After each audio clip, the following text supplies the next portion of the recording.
KXTC Podcast. Du 14 au 24 juillet 2021, au parc de la Navale, à la Seine-sur-Mer, dans le Var, aura lieu le festival cubain Bayamo. Nous avons demandé à Marie-Hélène Jiménez-Pérez des précisions complémentaires sur cette manifestation.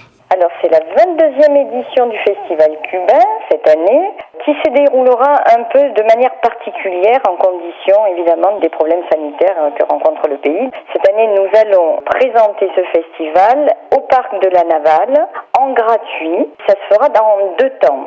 Tout d'abord à 18h30 il y aura les apéros salsa qui permettront aussi à tous les commerçants d'y participer. Puis à 21h30 il y aura les grands concerts avec les artistes cubains. C'est vraiment la marque du festival, l'authenticité. Nous serons la seule ville cette année à accueillir autant d'artistes cubains dans un même festival. Il faut dire que la musique cubaine va ouvrir les festivités le 14 juillet à la Seine avec une comparse à Cuba Rumba qui sera composée de 7 musiciens et de 2 danseurs à 18h sur le port et ensuite à 20h30 un concert de Diablo Son. À partir du 22, ça sera ensuite le cœur du festival qui permettra justement au public de rencontrer vraiment tous les artistes cubains de cette année. Alors nous accueillerons Mulata Son, un orchestre féminin composé de 8 musiciennes avec piano, basse, percussion, trompette, trombone et chanteuse. Ces musiciennes étaient d'ailleurs venues au tout début de leur création à notre festival il y a 3 ans et elles nous reviennent avec un nouveau répertoire. Nous sommes vraiment très très heureuses de les accueillir. Ensuite nous aurons le 23 Michael Dinza qui vient d'obtenir le prix Cuba Disco. C'est très important parce que là aussi c'était un musicien, un groupe en devenir et nous les avons pour la première fois en tournée internationale.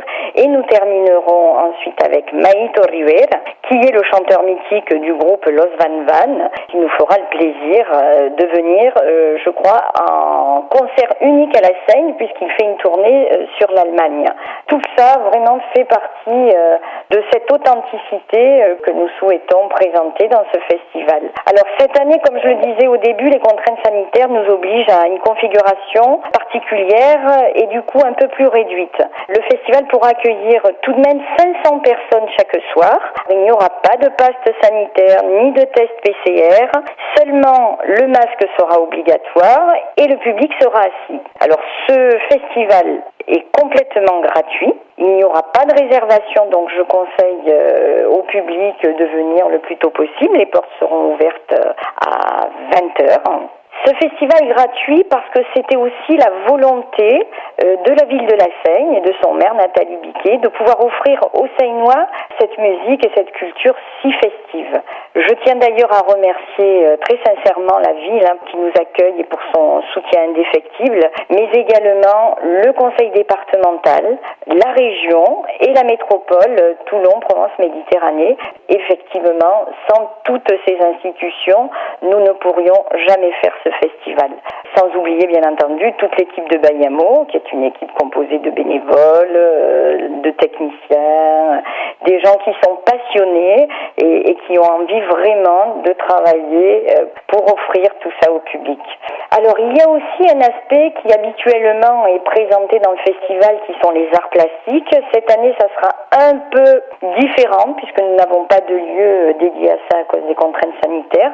Mais nous avons souhaité quand même travailler avec un plasticien. Et comme il se trouve qu'à la Seine, il y a un festival de street art qui démarre aujourd'hui d'ailleurs, qui s'appelle le Minifest, nous avons souhaité travailler avec ces artistes-là, un peu faire un pont entre tous les festivals qui se passent à la Seine.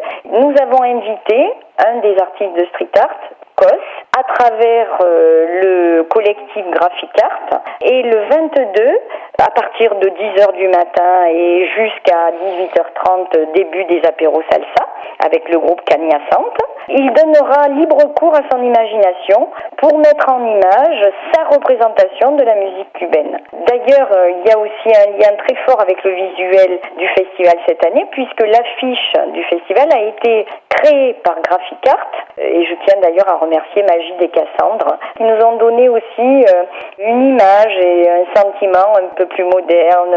On va dire qu'on laisse parler la jeunesse aussi à la Seine, parce qu'il y en a beaucoup. Il y a un vivier de tous ces jeunes artistes et j'ai vraiment voulu les faire participer. KXTC Podcast.